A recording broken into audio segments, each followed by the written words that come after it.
Penyebab penyakit paru pada orang yang tidak merokok.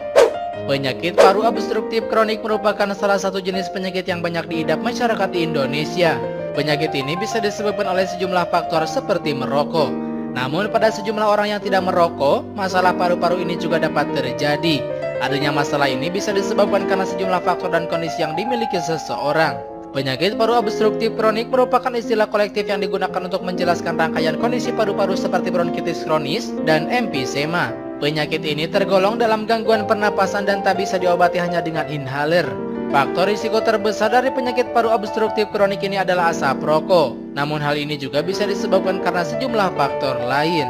Berikut adalah penyebab penyakit paru pada orang yang tidak merokok. Yang pertama, lingkungan sekitar. Kondisi lingkungan sekitar bisa menjadi faktor risiko bagi munculnya penyakit paru obstruktif kronik. Adanya debu, asap, dan sejumlah hal yang muncul di lingkungan sekitar bisa menimbulkan munculnya masalah paru-paru pada seseorang. Penelitian yang diterbitkan mengungkapkan bahwa kondisi di tempat kerja yang mengandung paparan gas dan partikel jadi penyebab terjadinya penyakit paru-paru ini. Pada pekerja atau orang yang tinggal di lingkungan industri, masalah ini rentan dialami. Cara mengatasinya, pastikan kondisi udara di lingkungan kerja dan sekitar Anda benar-benar bersih. Jika tak yakin, Anda bisa menggunakan alat yang memadai dan penutup hidung untuk mengatasinya. 2. Asap rokok. Kendati tak merokok, kita masih mungkin terpapar asap rokok milik orang lain.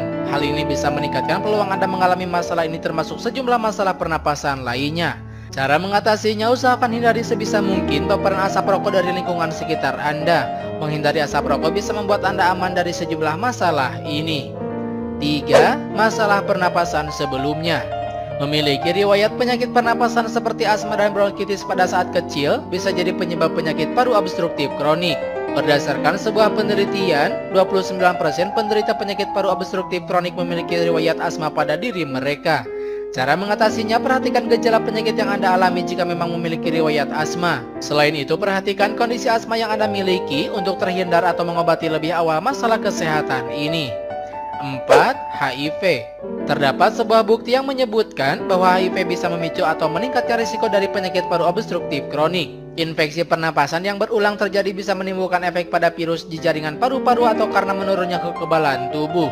Cara mengatasinya, untuk menghindari infeksi sekunder akibat HIV ini, sebaiknya rajin berkonsultasi dengan dokter ketika Anda memiliki masalah ini. 5. Faktor genetik. Kurangnya protein pada hati menjadi penyebab dari 5% kasus penyakit paru obstruktif kronik. Protein khusus di dalam tubuh yang jadi penyebab masalah ini biasanya disebabkan karena faktor genetik. Cara mengatasinya, perhatikan riwayat keluarga apakah ada penyakit paru-paru atau tidak. Jika memang ada dan keluarga tidak merokok, hal ini bisa menjadi penanda adanya risiko masalah paru-paru tersebut. 6. Usia. Seseorang dengan usia di atas 40 tahun memiliki risiko lebih tinggi mengalami penyakit paru obstruktif kronik dan bakal terus meningkat seiring usia. Terdapat bukti bahwa penuaan bisa menyebabkan abnormalitas di paru-paru yang berhubungan dengan penyakit paru obstruktif kronik. Cara mengatasinya, ketika tampak gejala dari masalah pernapasan, jangan meremehkannya. Segera ke dokter untuk periksakan diri dan hindari masalah lebih lanjut.